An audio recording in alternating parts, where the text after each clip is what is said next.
Bismillahirrahmanirrahim. Assalamualaikum warahmatullahi wabarakatuh.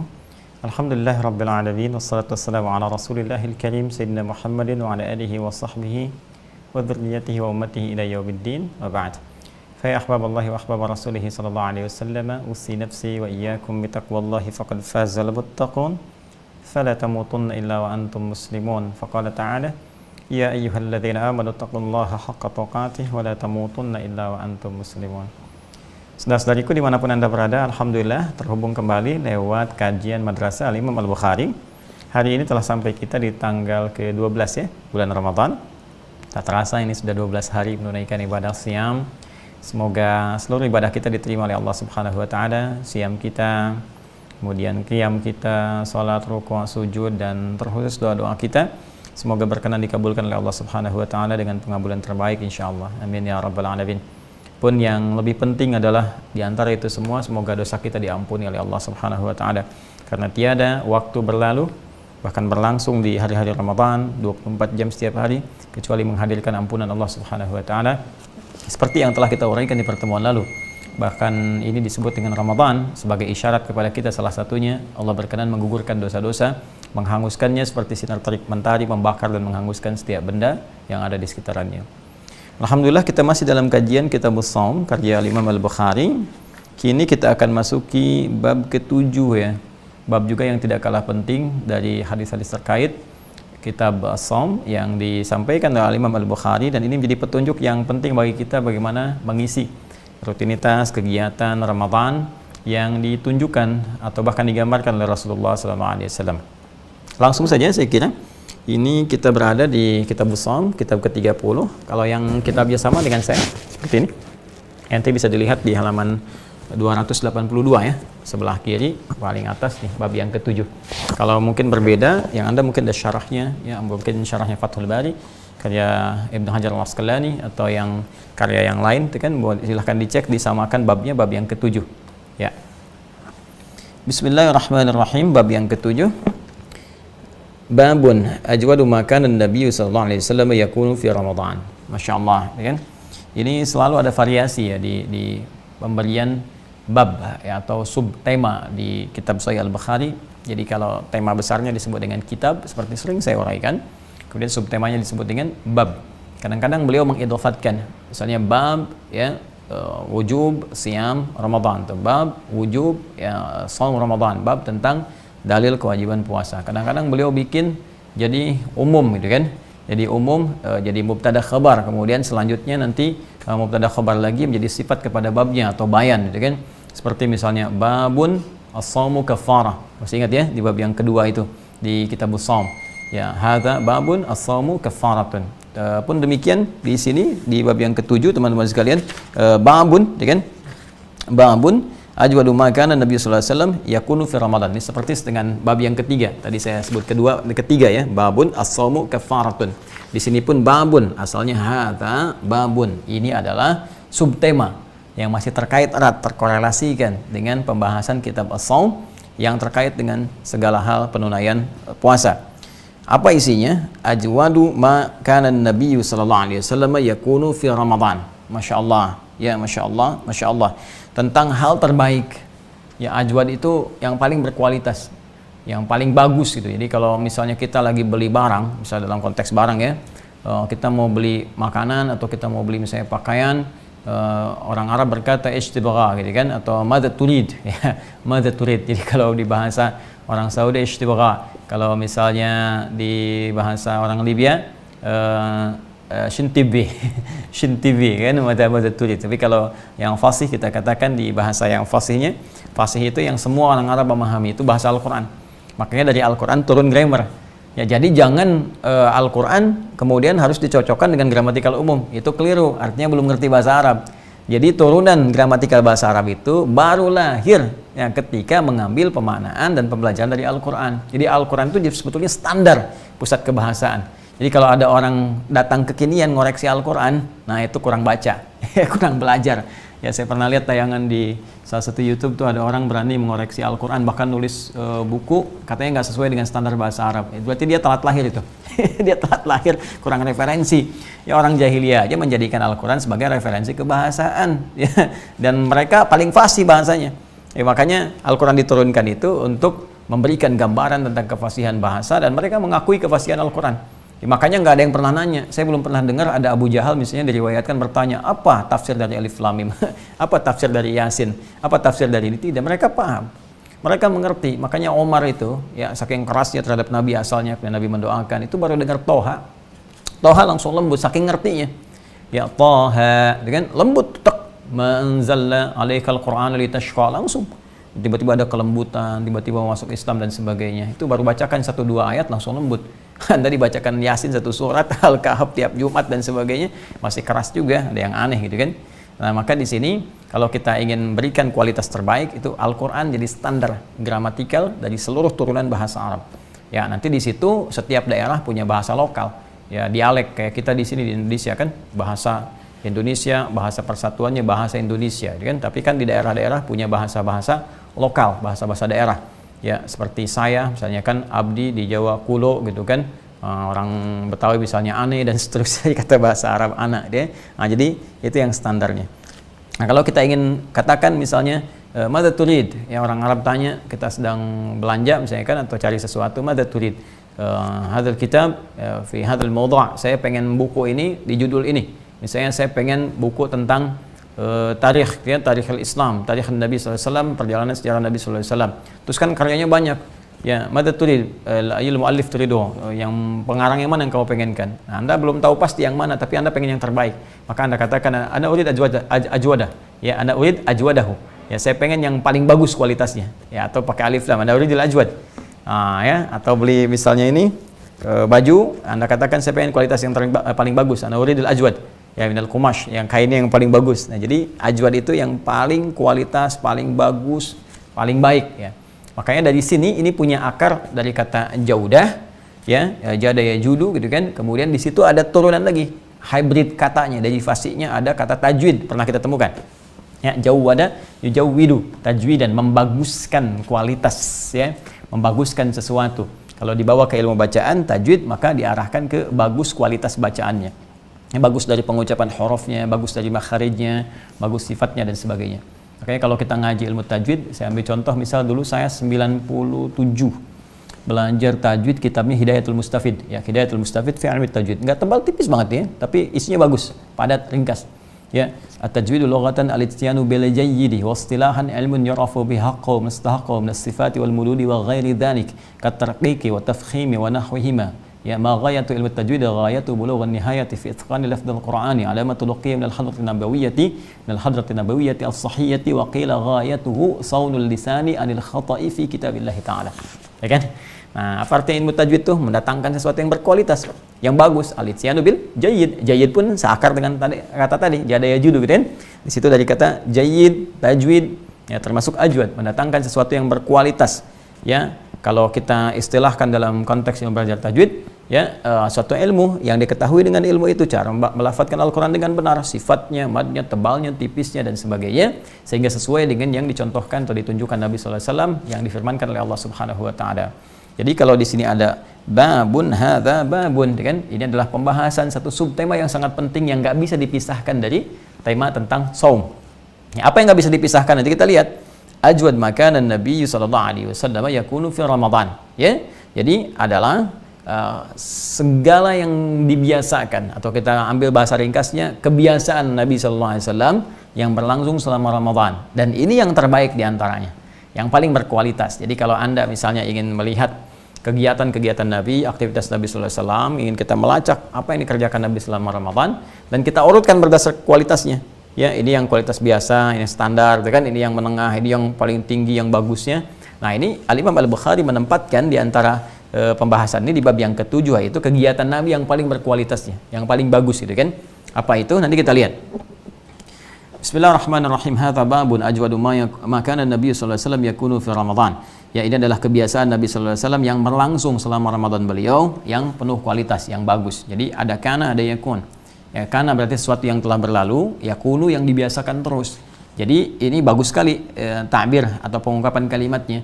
Ini pernah berlangsung di masa Nabi, dan Nabi biasakan selama Ramadan. Jadi kalau masuk Ramadan nggak akan pernah keluar dari kebiasaan ini. Ya, jadi bahasa berpikirnya begini, Nabi aja selalu always, nggak pernah never saat Ramadan. Ya, masa kita yang bukan nabi meninggalkan itu, gitu kan? Nah, jadi kita coba maksimalkan ini. Hadisnya nomor 1902, ya, hadis nomor 1902. Ya, teman-teman, ini biasa ya, sekitaran kita sedang juga ada renovasi, jadi kalau Anda mendengar intro, ya intro pemotongan keramik atau yang lainnya, nah itu berkah insya Allah. Itu berkah karena nanti ada tempat-tempat yang kita sesuaikan.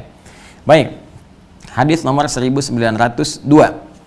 Qala haddatsana Musa bin Ismail haddatsana Ibrahim bin Sa'ad akhbarana Ibnu Syihab an Ubaidillah bin Abdullah bin Utsbah an Ibn Abbas radhiyallahu taala anhuma. Jadi di sini teman-teman sekalian, rawi yang menghubungkan kepada Nabi sallallahu alaihi wasallam sumber informasi hadis ini bersumber dari sahabat junior Ibnu Abbas radhiyallahu taala anhuma. Saya junior, saya lekatkan pada kehidupannya di masa Rasulullah ya.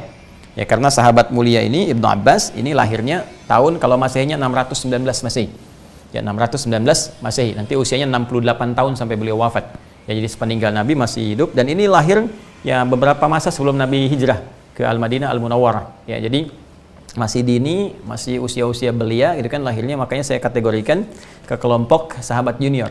Jadi kalau sahabat kita bagi ke dalam 3 golongan, kan sahabat junior, terus di kalangan pemuda milenial pada saat itu, kemudian sahabat senior. Maka kita temukan di golongan junior ini ada beberapa orang yang uniknya nama depannya semua sama Abdullah. Seperti anaknya paman Nabi SAW, Abbas, kan? Abbas itu beda usia dengan Nabi kisaran 3 tahunan lah kurang lebih gitu kan. Nah, Abbas ini paman Nabi SAW punya anak namanya Abdullah. Ya, Abdullah, dan Abbas ini profesinya beliau seorang, kalau kita pedagang ya, pebisnis itu kan, kadang merantau kemana gitu, berdagang, berjualan dan sebagainya. Nah, di antara sekian anaknya nanti ada anaknya juga yang namanya Fudail. Ya, Fudail ini nanti yang dikisahkan membawakan air wudhunya Nabi SAW ya di akhir penghujung kehidupan beliau sebelum wafat. Kan dikisahkan nanti berwudhu kan, terus kemudian wafat di pangkuan Sayyidah Aisyah radhiyallahu taala anha. Nah, itu yang bawakan air wudhunya, ada riwayat menyebutkan Fudail ya. Baik dihikmatin kepada Rasulullah, kemudian yang kecilnya itu diinvestasikan ya, untuk belajar bersama Rasulullah SAW, karena tahu Abbas radhiyallahu taala anhu itu tahu beliau punya aktivitas kesibukan yang hasil kesibukan itu pun akan disupportkan pada perjuangan Nabi SAW dalam berdakwah. Itulah hebatnya. Jadi iman yang kuat itu teman-teman, itu membuat orientasi kehidupan kita itu akhirat. Jadi dunia itu cuma ya numpang aja untuk kita jalani sesuai kebutuhan kita, tapi semua bekal itu dipandang adalah bekal akhirat.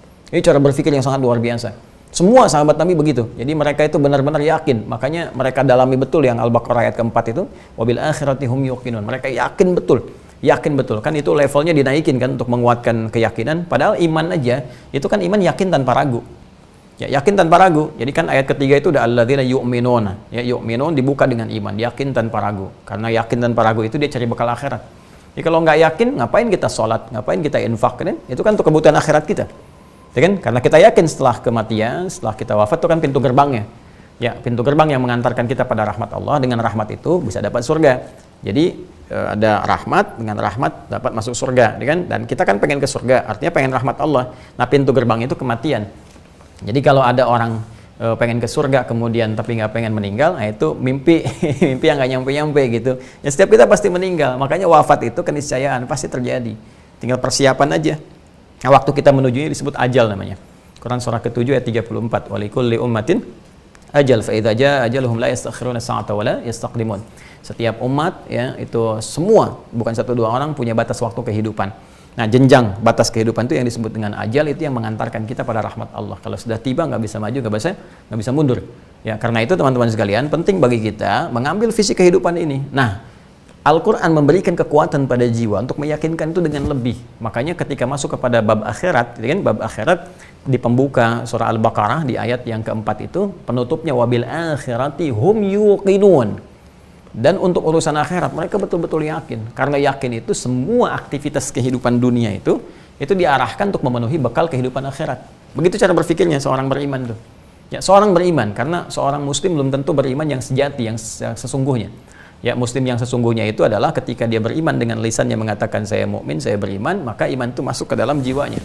Ya, nah di jiwa itu menumbuhkan keyakinan yang kuat sehingga memberikan pancaran pada seluruh anggota tubuhnya untuk membuktikan keimanannya. Dan di antara pembuktian itu adalah mengejar kepentingan akhirat. Jadi sahabat-sahabat Nabi itu walaupun di sini seperti Abbas radhiyallahu taala anhu misalnya, beliau bisnis ya, berdagang apa. Nah, itu semua apa yang dihasilkan itu untuk mendukung kepentingan akhirat. Jadi yang dunia itu ya pakai secukupnya aja. Ya, nggak dilarang kita kaya, malah disupport silahkan kaya dan sebagainya supaya hidup kita bisa nyaman dalam konteks beribadah. Ya, ada ruangan untuk salat, bisa dipakai kendaraan untuk mengantarkan ke majelis ilmu. Dan ketika kita merasa ini loh, saya nih cukup ya. Kalau saya selalu begini cara pandangnya. Misalnya saya di rumah ada berapa orang gitu kan, istri, anak-anak dan sebagainya, dan tanggungan kita. Terus kita ukur nih, misal kebutuhan kita, oh dapatnya saya 5 juta nih kebutuhan saya, tapi kalau Allah kasihnya 10 juta gitu kan. Nah, boleh jadi kita pasti petakan 5 jutanya ini untuk apa nih? Ya, 5 juta pertama kan bekal kita untuk kecukupan masalah dunianya, dan itu pun untuk mempermudah ibadah. 5 juta lagi kita harus perhatikan, wah ini bekal saya akhirat ini yang Allah kasih gitu kan. Seperti apa? Ya maka kita lihat, oh deh udah cukup anak-anak ini tabungan udah begini, berarti ini titian saya. Ini yang kita supportkan ya untuk mengejar keutamaan akhirat kita. Ya kita bisa supportkan ke dalam dulu, ke internal misalnya di keluarga, kemudian ke sekitaran kita. Ya ada proyek apa yang mesti kita support, yang mungkin bagi Allah ketika menitipkan kepada kita itu untuk menambah pahala kita. Ya kan bisa lewat orang lain. Kenapa kenapa Anda yang kaya? Ya, kenapa bukan orang lain saja? Mudah bagi Allah menitipkan pada orang lain. Ya ketika Allah sayang kepada Anda, Allah akan titipkan kelebihan. Dah, cara membacanya dengan iman, kelebihan itu adalah bekal akhirat kita. Jadi ada yang pakai ilmu, ya kan? Ada yang pakai tenaga gitu kan. Saya yang pakai ilmu, dia banyak mengajar, terus dia banyak memberikan tausiah kebaikan, banyak share ilmu-ilmu dan sebagainya. Ada yang banyak pakai tenaga, misalnya teman-teman sekalian, mohon maaf, ada yang dia nggak ngajar kan, tapi dia masya Allah dia bisa maksimalkan tenaganya untuk adzan di masjid kan, terus support dalam kebaikan dengan tenaganya, nyiapkan majlis ta'lim dan seterusnya, dan rezekinya diberikan, tapi cukup di situ. Ada yang dengan harta, dan ini miniaturnya di kehidupan Nabi SAW itu sangat komplit, ada semua. Yang pakai tenaga Bilal bin Rabah misalnya, yang pakai ilmu Ali bin Abi Thalib radhiyallahu ta'ala anhu, ada Abu Hurairah dan sebagainya kan. Yang pakai harta seperti Utsman bin Affan, Abdurrahman bin Auf, termasuk Abbas radhiyallahu ta'ala anhum jami'an. Nah, jadi mereka ketika mendapatkan itu semua itu disupportkan kepada kepentingan dakwah Nabi sallallahu alaihi wasallam. Itu cara pandangnya. Nah, beliau melihat masa semua anaknya harus jadi pebisnis itu kan? Harus ada beberapa yang berkhidmat tapi kepentingan yang lebih luas, sehingga ada satu keragaman di dalam rumah itu yang pintu-pintu surga memanggil semua ikut gitu. Ya, makanya visi beliau tinggi, bapaknya boleh sibuk tapi anaknya juga harus menjadi bagian dari murid langsung Nabi sallallahu alaihi wasallam yang menyampaikan risalah keilmuan. Maka diinvestasikanlah anaknya bernama Abdullah ya, itu untuk fokus di bidang ilmu. Ya karena itu bapaknya nanti setiap ada peristiwa-peristiwa yang sangat menarik, ketika bapaknya waktu senggang misalnya ikut majelis Nabi, ya sama dengan kita sekarang. Ya misalnya Anda sekarang ikut live begini mengaji, atau di waktu-waktu senggang datang ke majelis ilmu di satu offline itu kan. Nah, itu kebiasaan dulu. Nah, nanti dari kebiasaan itu ketika beliau sibuk, anaknya mulai tumbuh gitu kan, dari mulai kecil ini sering dibawa, kadang-kadang dititipkan ke majelis Nabi, beliaunya bergerak kemana. Nah, itu tumbuh kecintaan.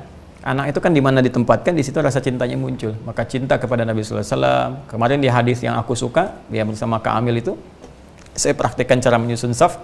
Itu kan masih belia, ya masih belum balik, saking cintanya dengan Nabi, pengen ikutan numpang di rumah bibinya Sayyidah Maimunah, khalatuhu, yaitu bibi dari ibunya gitu kan.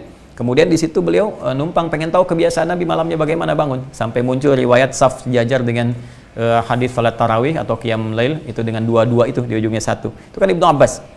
Ya sampai di madrasah Nabi SAW dalam kegiatan aktivitasnya, satu kesempatan dalam riwayat disebutkan pernah didoakan oleh Nabi, yang doanya populer sampai dengan kini untuk meminta kebaikan dalam belajar.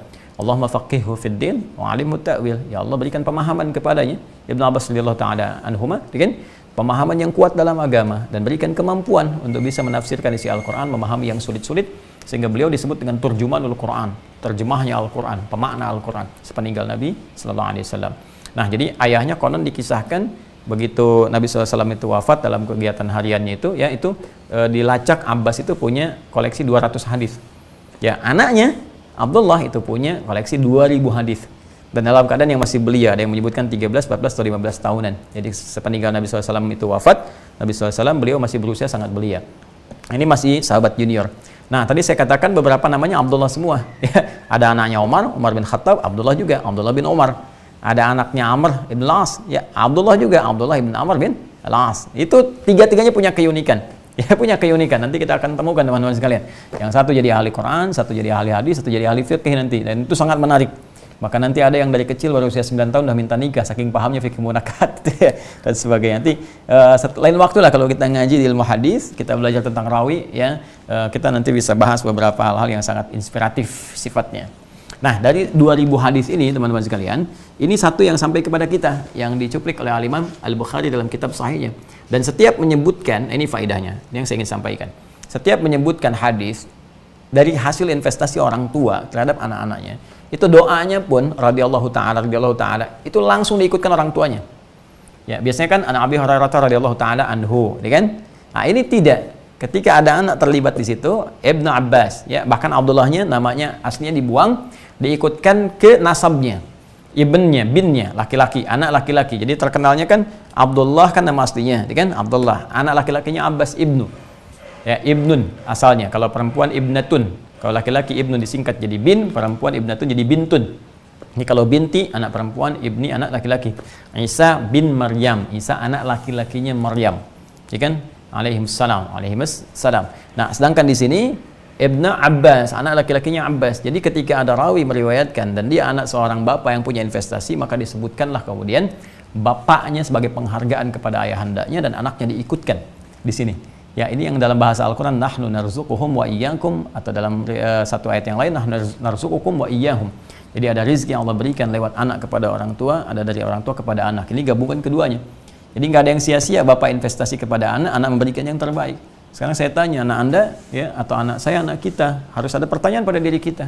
Apa yang dia bisa berikan dari hasil kerja keras kita? Jadi kan kita kepada anak ini untuk balik kepada kita semua kan.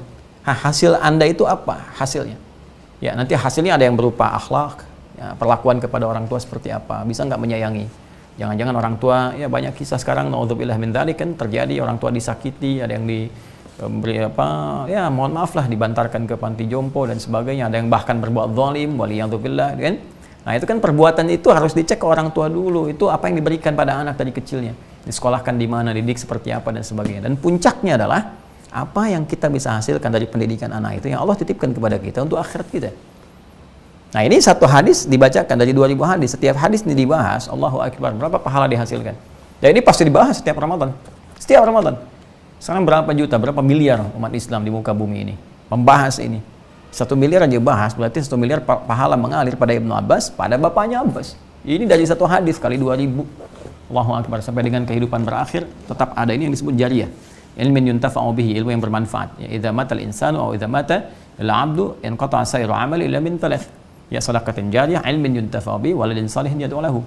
Sedekah jariyah, ilmu yang bermanfaat, atau kemudian anak soleh yang doanya mengalir dalam kebaikan. Nah, jadi hadis ini diriwayatkan oleh Ibnu Abbas radhiyallahu taala anhuma, wafat dalam usia 68 tahun, ya, sebagai mufti yang sangat luar biasa.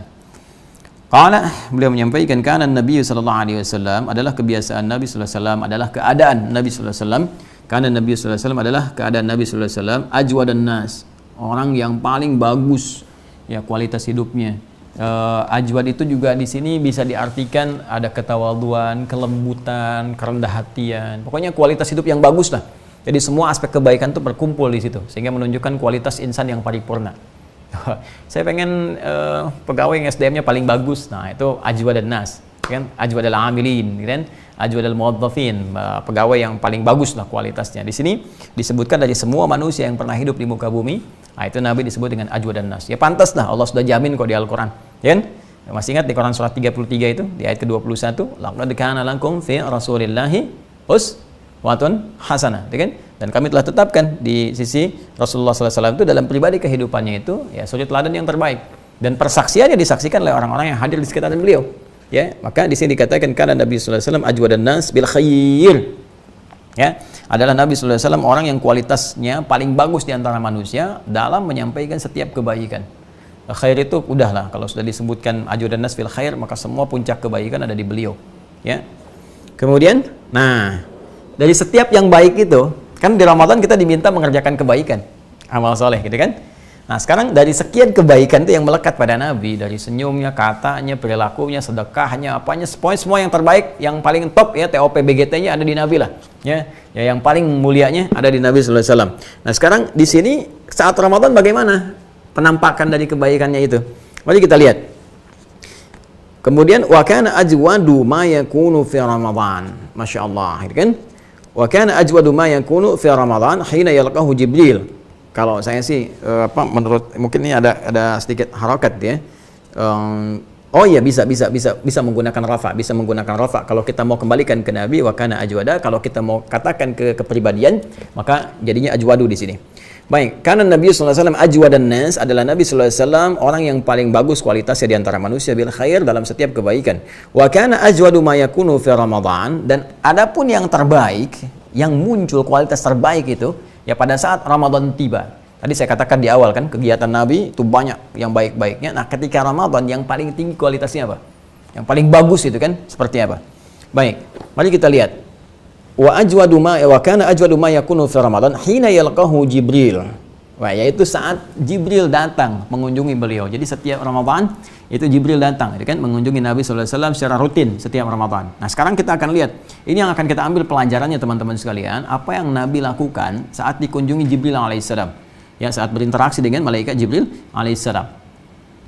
Wa kana Jibril alaihissalam, adapun malaikat Jibril alaihissalam yalqahu kulla lailatin fi Ramadan, yaitu mendatangi Nabi sallallahu alaihi wasallam setiap malam di bulan Ramadan. Masya Allah, setiap malam datang, setiap malam Ramadan. Wah, ini yang paling luar biasa nih. Ya, kan dalam setiap kesempatan di luar Ramadan ada wahyu baru menyampaikan kan, turun kan dalam berbagai cara ragam ya. Dan Ramadan ini spesial sekali. Jadi tiap malam malaikat datang, malaikat Jibril menemui Nabi sallallahu alaihi wasallam. Karena itu keadaan Nabi, sikap Nabi, sifat Nabi itu beda sekali. Saat waktu-waktu itu kualitasnya lebih bagus, lebih bertambah, kan? Apa yang dilakukan pada saat itu? Kemudian hatta yansalikha ya'ridu alaihi Nabi sallallahu alaihi wasallam al-Qur'ana. Ini dia. Ya, sampai teman-teman sekalian datang malaikat Jibril tiap malam, dan kegiatan yang berlangsung pada masa itu singkatnya adalah, kan, ya'ridu alaihi Nabi sallallahu alaihi wasallam al-Qur'an. Nabi menyampaikan bacaan Al-Qur'an. Tiap malam Ramadan tuh, malam Ramadan. Masya Allah. Kan? Fa idza laqiyahu Jibril alaihi salam kana ajwada bil khairi minar nihi al mursalati. Allahu akbar. Ya, jadi kegiatan spesifik yang disampaikan ya saat Ramadan itu pertama yang terkait dengan Al-Qur'an. Saya ulang, yang terkait dengan apa? Dengan Al-Qur'an. Ini rahasia besar teman-teman sekalian. Saya ulangi, ini rahasia yang sangat besar. Jadi ada kebiasaan Nabi SAW setiap Ramadan, nanti hadis-hadis lain juga banyak. Nabi banyak bersedekah, banyak berbuat baik dan sebagainya. Tapi di sini ingin menunjukkan ajwad yang kualitasnya paling tinggi.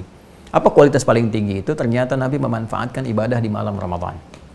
Ibadah di malam Ramadan. Baik, jadi kita bisa kasih catatan ya. Biasanya kan orang kalau siang udah puasa, udah malamnya habis taraweh kan udah pengen istirahat, capek kan dan sebagainya, kan? Nah, terus sampai malam, sampai sahur lah bangun gitu. Ternyata itu malam-malam itu ada waktu-waktu, ada ruang-ruang yang cukup menarik, yang kalau kita bisa beramal memanfaatkan itu, ya seperti Nabi melakukannya, ada banyak keberkahan kita dapatkan. Ada banyak keberkahan. Apa diantaranya justru Nabi meningkatkan kualitas amalnya itu di malam Ramadan, terkhusus ketika malaikat Jibril mengunjungi beliau ya setiap malam. Ya, datang, kan? Datang, dan Nabi menyampaikan bacaan Qur'annya. Ya, ini menunjukkan bahwa apa yang sampai kepada kita Al-Qur'an itu tidak pernah mengalami perubahan. Dan ini menunjukkan bahwa Al-Quran bukan rekayasa Nabi SAW. Jadi firman yang diberikan oleh Allah lewat malaikat sampaikan kepada Nabi, dan Nabi dimintakan untuk membacakan kembali kemudian dalam setiap fase Ramadan untuk menunjukkan kebenaran risalah Islam. Ya, sekaligus menunjukkan kepada kita tidak ada yang salah sedikit pun dari Al-Quran. Yang kita bisa ambil pesannya adalah di sini satu adalah terkait dengan interaksi dengan Al-Quran. Saya pernah sampaikan sejak masa tarhib Ramadan. Ramadan itu bulan Al-Quran. Ya, bahkan kemuliaan Ramadan didapatkan dari keberkahan turunnya Al-Quran. Dari keberkahan turunnya Al-Quran. Maka ketika Al-Quran turun ya di satu bulannya Ramadan, maka bulan itu menjadi mubarak, bulan yang pernah diberkahi. Yang bawa Quran itu malaikat Jibril, maka naik status jadi Sayyidul Malaikah wal Mursalin, Ruhul Amin, kan? Kemudian disampaikan di harinya Jumat di Sayyidul Ayyam, malamnya di malam Al-Qadar. Itu Masya Allah, semuanya mulia. Turun di Makkah, Makkah Mukarramah. Turun di Yathrib jadi Al-Madinah Al-Munawwarah. Ya, turunnya lewat Nabi Muhammad SAW jadi Nabi yang paling mulia, Khatamil Anbiya wal Mursalin, Sayyidil Anbiya wal Mursalin, pemimpin para Nabi, pemimpin para Rasul, semua mulia. Karena itu Ramadan, banyak ulama menyebutkan bulan Al-Quran. Bulan Al-Quran. Karena itulah kualitas tertinggi yang Nabi sampaikan saat Ramadan. Di antara sekian amalannya adalah interaksi dengan Al-Quran. Interaksi dengan Al-Quran. Jadi pertanyaannya sampai dengan hari ke-12 ini teman-teman sekalian, kita ambil kaidah umumnya dulu. Ya, dari 12 hari ini berapa banyak kita sudah berinteraksi dengan Al-Quran? Apakah bacaannya kah, gitu kan? Ya, coba dilihat bacaannya kah bagaimana. Jadi kalau ngambil rumus Nabi kan setiap malam nyampaikan. Kalau setiap malam berarti ada 30 malam, berarti 30 kali nyampaikan kan? Makanya ulama sering membagi ya, udah sehari 1 juz misalnya kan, diukur sampai dengan ke malam harinya. Kalau mau kita bagi ya kan? Subuh, zuhur, asar, maghrib, isya. 1 juz dibagi kepada 5 bagian. Nanti isyanya ya setelah salat isya, tarawih kita baca sebentar untuk menutup setiap malamnya. Jadi satu hari 1 juz. Sehari 1 juz, begitu selesai 30 malamnya 30 juz atau 30 harinya 30 juz. Jadi kaidah pertama di sini adalah amal yang istimewa saat Ramadan, teman-teman sekalian, yang amalan itu sekaligus diberkahi oleh Allah melalui turunnya malaikat. Jadi kalau kita misalnya lihat kebiasaan malaikat di bulan Ramadan, bahkan ayat-ayat spesifik yang turun, bahkan nanti ada satu malam semua malaikat turun, itu hanya Ramadan. Hanya Ramadan. Jadi kalau di hari-hari biasa itu menunggu ke waktu sahar. Di waktu sahar itu nanti banyak malaikat ya mengaminkan doa, karena Allah disitu mengijabah doa-doa. Waktu sahar tuh waktu menjelang ke fajar, yang sekarang kita sahur itu, waktunya namanya sahar. Tapi Ramadan tidak tiap malam. Tiap malam, bahkan siang malaikat menyertai kita ya untuk memohonkan ampunan kepada Allah ya, supaya kalau kita puasa dengan benar ya, itu disertai. Malam itu lebih spesial, malam Ramadan spesial. Banyak malaikat yang turun memberikan keberkahan, khususnya di malam Al-Qadar.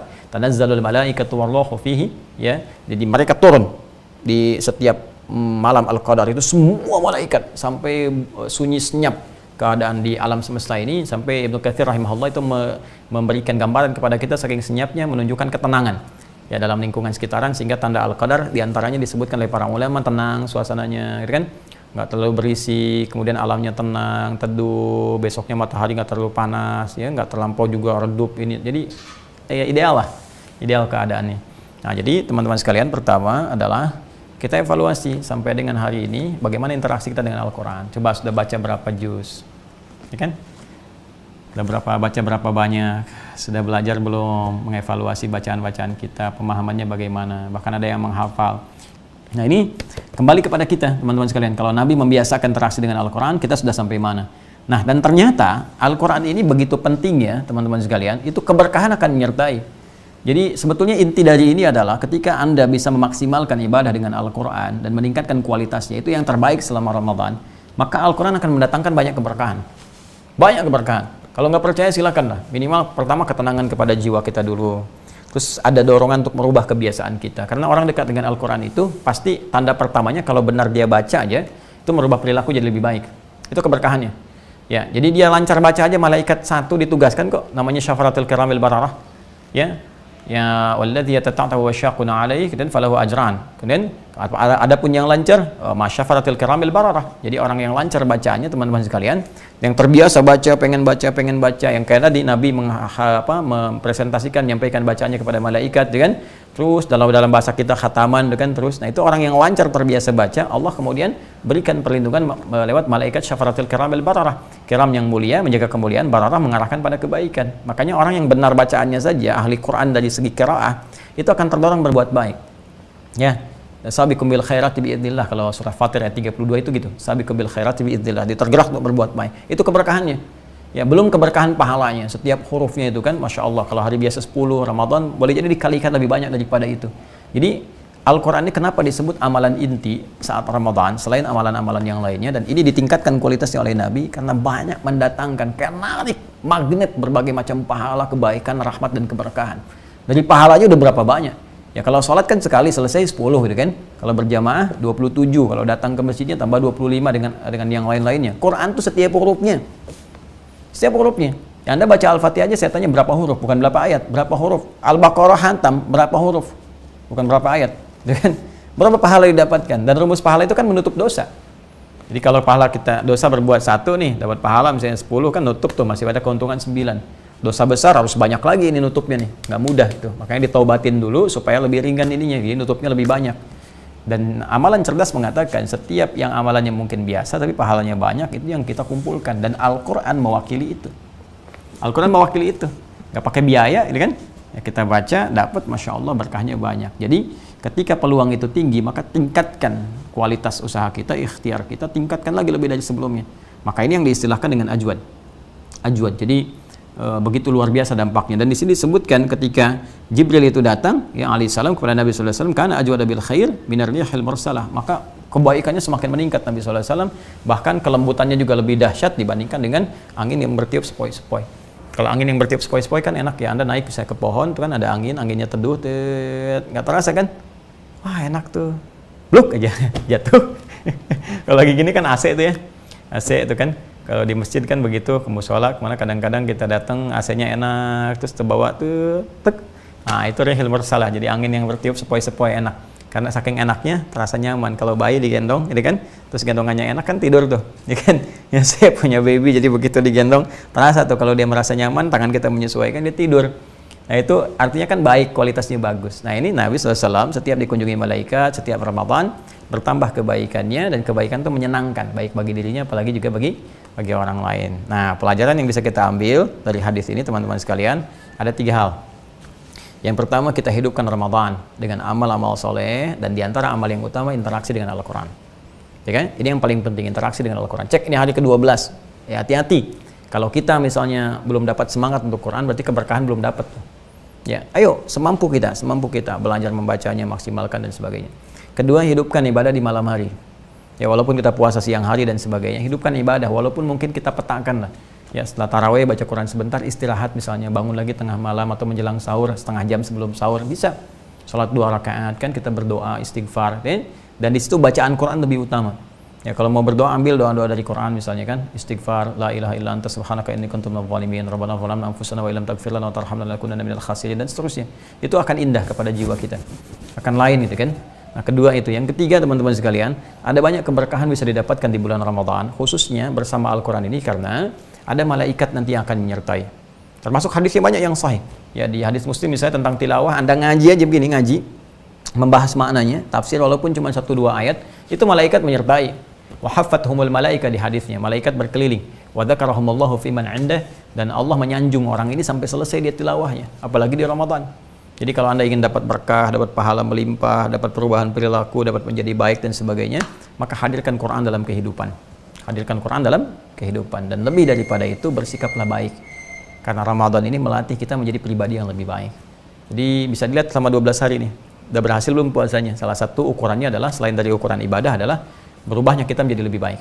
Dan biasanya perubahan ini menjadikan hal-hal karakter yang kurang baik terpancing keluar dulu untuk diperbaiki, sehingga kita menyadari, oh ini yang salah nih. Ya, segera evaluasi, segera perbaiki dan sebagainya. Nah, ini pelajaran yang bisa kita dapatkan. Jadi ini salah satu rahasia bagaimana interaksi Nabi SAW dengan malaikat Jibril di malam Ramadan, yang memberikan kesan kepada kita. Kalau malaikat Jibril turunnya kepada Nabi Muhammad, ya ada malaikat-malaikat lain yang di bawah juga pengawasan malaikat Jibril, karena beliau adalah Sayyidul Malaikat wal Mursalin, yang ditugaskan oleh Allah Subhanahu wa taala sepenuhnya untuk mendampingi kehidupan manusia, ya. Baik, dan di Ramadan, banyak bertebaran malaikat yang sifatnya gaib. Ya, kalau ditampakkan pada Anda ya repot kita. Ya kan? Begitu mau ngaji, blek, gitu sampingnya ada yang nempel. Sayapnya besar. Siapa kamu? Malaikat maut, ya nggak jadi ngaji.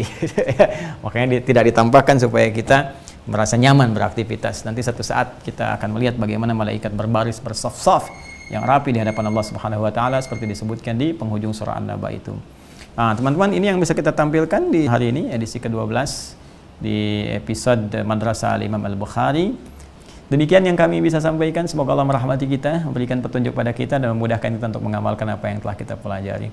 Allahumma taqabbal minna innaka antas samiul alim wa tub alaina innaka antat tawwabur rahim. Tubna ilaika tawbatan nasuha, barik lana ya Allah fi hadhil ayyam ramadaniyat, wa taqabbal minna jami'a amalina salihah, siyamana wa ruku'ana wa sujudana, wa tammim taqsirana ya Allah ya arhamar rahimin. Rabbana atina fid dunya hasanah wa fil akhirati hasanah wa qina adzabannar, bi fadlika subhana rabbika rabbil izzati amma yasifun, wa salamun alal mursalin, sallallahu ala sayyidina Muhammadin, subhanakallahumma wa bihamdika, la ilaha illa anta, astaghfiruka wa atubu ilaik, walhamdulillahi rabbil alamin. Assalamualaikum warahmatullahi wabarakatuh.